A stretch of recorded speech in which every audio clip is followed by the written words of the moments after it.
What is going on, everybody? Hey, welcome back to the channel. Today we have an LR4 we're going to be pulling the body off of. It's not your normal video. If you're expecting a walkthrough, this is not it. This is more of a time lapse, some video thrown in. Once we get the body off, we'll go more into detail while we're there, but here's a clue. It rhymes with brake and ends in lines. This is a northern car. There's a big wiring harness over here on the driver's side rear body harness. They've completely chewed that up. There's wires missing. So I got about 20 wires I'm gonna have to fix. Did I have to pull the body off? No, not really. I mean, I could have got to it. It's gonna be a whole lot easier to replace all these brake lines and repair the wiring. Just since we have so many wires that are gone. Here's what we have so far. Here's all the parts we got off. Here's our new brake lines. And this is from the rear all the way to the front. These brake lines, they attach to the body with plastic clips.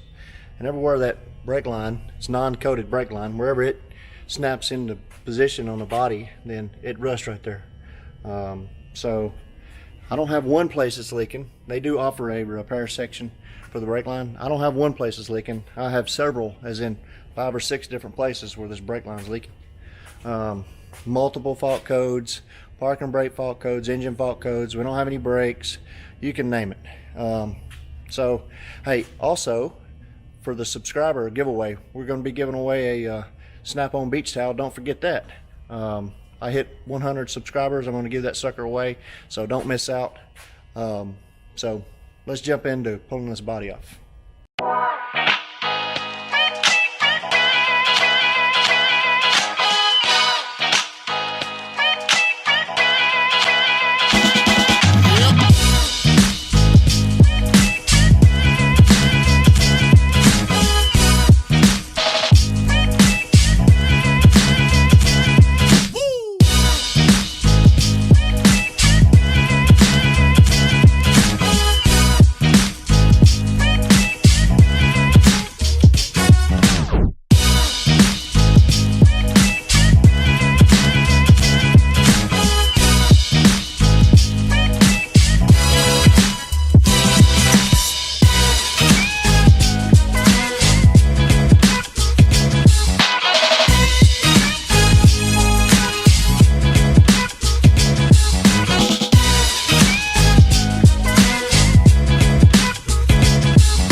you.